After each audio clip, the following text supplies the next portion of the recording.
Bienvenue pour cette deuxième rencontre autour de la Bible. Vous avez peut-être compris que ce n'était pas un cours, c'est plutôt pour essayer de vous partager mon amour de la Bible. Donc peut-être vous avez commencé à lire certains passages comme on a vu la dernière fois. Si oui, et si vous avez des questions, n'hésitez pas à mettre dans les commentaires vos questions. Et s'il y a des passages que vous avez lus et qui vous ont plu, n'hésitez pas non plus à les mettre en commentaire.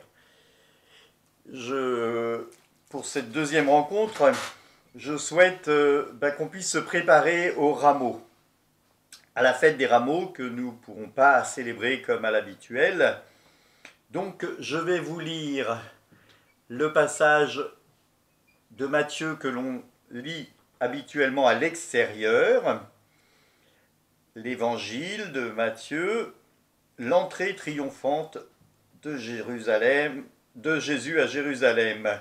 Donc c'est dans le chapitre 21, du verset 1 à 11. Jésus et ses disciples, approchant de Jérusalem, arrivèrent en vue de Bethphagée, sur les pentes du mont des Oliviers. Alors Jésus envoya 2 disciples en disant : « Allez au village qui est en face de vous. Vous trouverez aussitôt une ânesse attachée avec son petit avec elle. Détachez-les et amenez-les-moi. Et si l'on vous dit quelque chose, vous répondrez : le Seigneur en a besoin.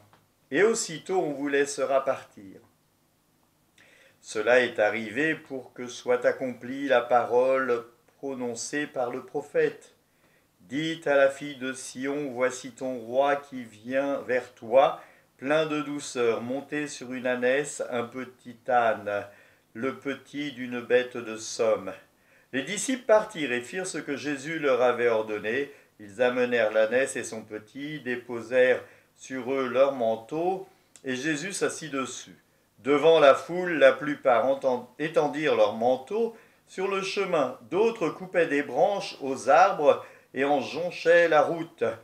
Les foules qui marchaient devant Jésus et celles qui suivaient criaient « Hosanna au fils de David ! Béni soit celui qui vient au nom du Seigneur, Hosanna au plus haut des cieux !»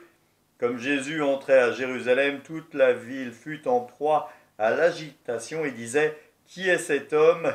Et les foules répondaient « C'est le prophète Jésus de Nazareth en Galilée. » Nous avons dans ce passage que j'ai lu la traduction officielle liturgique, celle que l'on entendra à la messe quand vous écouterez la messe à la télé, ce que je vous invite à faire, à la télé ou sur les réseaux sociaux. On entend dans ce passage l'entrée triomphante de Jésus à Jérusalem. Un passage de joie. Et je crois que les rameaux, c'est entrer dans la joie. Alors c'est paradoxal parce que nous sommes dans le temps de carême et nous allons entrer dans la passion. Nous sommes dans la passion du Christ déjà depuis un moment. Et puis l'évangile qui sera lu à l'intérieur de l'église, ce sera la passion de Jésus. Alors comme je le disais, nous sommes dans la joie de l'entrée du Seigneur et nous sommes à la fois dans la passion du Christ. Nous lisons d'ailleurs comme texte pour l'évangile à l'intérieur de l'église, Matthieu chapitre 26 verset 14 à chapitre 27 verset 66, donc la passion du Christ avec sa mort. Et ce paradoxe, il est que le Christ ressuscité et le Christ qui meurt et qui ressuscite est une bonne nouvelle. Il ne faut pas séparer la mort et la résurrection. Il ne faut pas prendre que la mort, il faut continuer dans notre esprit à voir la résurrection du Christ. Donc, l'entrée du Christ dans Jérusalem est une bonne nouvelle. Alors, pour moi, quand je prends ma Bible, comment est-ce que je peux voir cela, donc l'entrée du Christ dans Jérusalem ? Eh bien, je suis appelé, à chaque fois que je prends ma Bible, à essayer de voir quel passage dans l'Ancien Testament préfigure cette entrée ou le passage que je lis, peu importe le passage. Puisque le Christ dit que l'Ancien Testament préfigure, voilà, et je suis l'accomplissement, hein. Et donc il doit y avoir un passage dans la Bible, eh bien on va le trouver. Vous le trouverez, eh bien, dans le deuxième livre de Samuel, au chapitre 6, versets 12 à 23. Il est question de David. David est consacré par Samuel. Alors ça se passe dans le premier livre de Samuel, chapitre 16. Je vous mettrai les références en bas dans les commentaires. Donc, David est consacré par Samuel, roi, il est celui qui va réunifier le peuple, et à un moment donné, il fait entrer l'arche d'alliance dans Jérusalem. Et on entend bien Jésus qui rentre dans Jérusalem, l'arche d'alliance qui rentre dans Jérusalem. Je vais vous lire ce passage, il est assez sympathique. Enfin, moi, je le trouve sympathique. Donc, verset 12 du deuxième livre de Samuel, chapitre 6. On fit savoir au roi David que le Seigneur bénissait la famille d'Obed-Édom et tout ce qui lui appartenait à cause de l'arche de Dieu. Alors David s'y rendit, et en grande joie il fit monter l'arche de Dieu dans la maison depuis la maison d'Obed-Édom jusqu'à la cité de David, Jérusalem. Les hommes qui portaient l'arche du Seigneur firent ces 6 premiers pas et offrirent alors un sacrifice, un bœuf et un veau gras. David dansait et tournait de toutes ses forces devant le Seigneur. Il portait un pagne fin. David et tous les Israélites firent ainsi monter l'arche du Seigneur au son de la fanfare et du cor. Lorsque l'arche entra dans la cité de David, Milca, fille de Saül, regarda par la fenêtre. Elle vit le roi qui sautait et tournait devant le Seigneur, et elle le méprisa de tout son cœur. Voici donc qu'on amène l'arche du Seigneur, on l'installe en plein milieu de la tente de David, que David a dressée pour elle, et David offrit au Seigneur des holocaustes, des sacrifices de communion.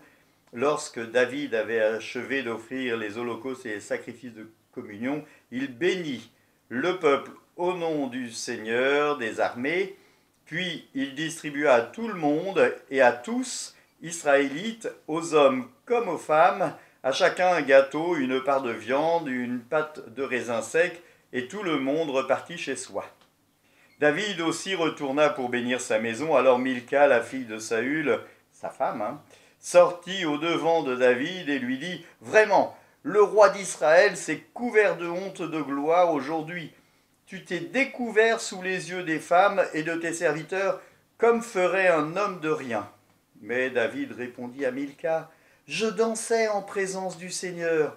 Aussi vrai que le Seigneur est vivant, lui qui m'a choisi de préférence à ton père et toute ta famille pour faire de moi le chef du peuple d'Israël, je danserai encore en présence du Seigneur. Je m'abaisserai plus encore à tes yeux. Je ne serai rien, mais je serai grand aux yeux de ces femmes dont tu parles. » Et Milca, fille de Saül, n'eut pas d'enfant jusqu'à sa mort. Alors, bon, ça finit un peu bizarre, mais on voit bien là une concordance. David est heureux de faire entrer, et il danse, il fait entrer l'arche d'alliance, il fait entrer Dieu dans Jérusalem. Pour nous, le Christ n'est rien d'autre que Dieu. Il est pleinement homme et pleinement Dieu. Et donc le Christ entre dans Jérusalem et on doit se réjouir, et c'est ce qu'on fait en chantant Hosanna pendant ce temps-là.